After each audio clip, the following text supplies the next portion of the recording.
ဟာညီမနယ်ဆက်က online ငွေလင်းလုပ်ငန်းတွေကြောင့်နမဲဆိုးနဲ့ကြောကြနေတဲ့ရွှေကုတ်ကုံမျိုးကိုကရင်နဲ့ချားဆောင်တဲ့ BGF နဲ့အာနာသိန်းစစ်တဲ့တပ်ဖွဲ့ဝင်တွေက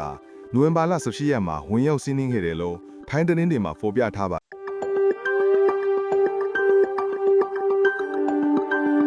ယ်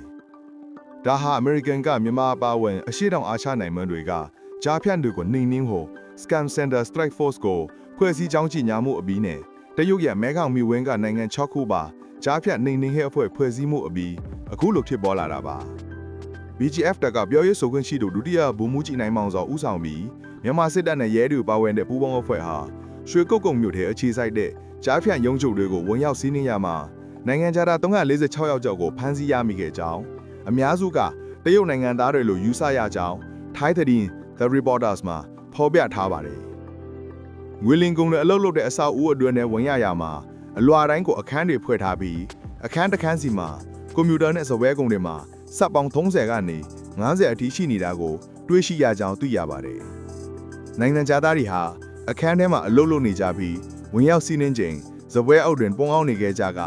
စန့်ကျင်မှုတစုံတရာမရှိခဲ့ကြောင်းသတင်းမှာဖော်ပြထားပါတယ်။ဒါအပြင်အခန်းတွေထဲမှာယာနဲ့ရှိတဲ့မိုဘိုင်းဖုန်းတွေကိုတက်တက်စီခွဲခြားထားတာတွေ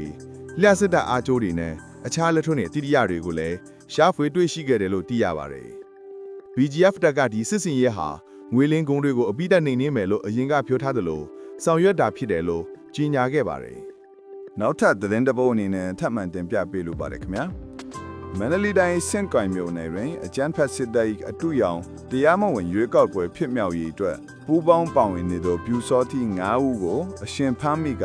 လက်ပစ်ဗုံးများတင်းစီရရှိခဲ့ကြောင်းကျောက်ဆယ်ခရိုင်အမှတ်1တပ်ရင်းတပ်ခွဲနေထံမှသိရပါတယ်။နိုဝင်ဘာလ18ရက်နေ့တွင်စင်ကိုင်မြို့နယ်တွင်အကြမ်းဖက်စစ်တပ်၏အတူရောင်တရားမဝင်ရွေးကောက်ပွဲဖြစ်မြောက်ရေးအတွက်လက်နက်ကင်ပူးပေါင်းပါဝင်နေသောပြူစောတိများလိုက်ပါလာသည့်ထော်လာကြီးတစ်စီးကိုတော်လိုင်းရေးတပ်ဖွဲ့များကစောင့်ကြိုဖမ်းဆီးခဲ့ခြင်းဖြစ်ကြောင်းသိရပါတယ်။ထို့သောစောင့်ကြိုဖမ်းဆီးမှုအတွင်းထော်လာကြီးပေါ်လိုက်ပါလာသောပြူစောတိ9ဦးကိုတော်လိုင်းရေးတပ်ဖွဲ့များအရှင်ဖမ်းမိခဲ့ပြီး၎င်းတို့ကင်ဆောင်ထားသောလက်ပစ်ဗုံးများလက်သိမ်းဆီးရရှိခဲ့ကြောင်းသိရှိရပါတယ်။ရင်းတို့ဖမ်းဆီးရမိသောပြူစောတိ9ဦးကို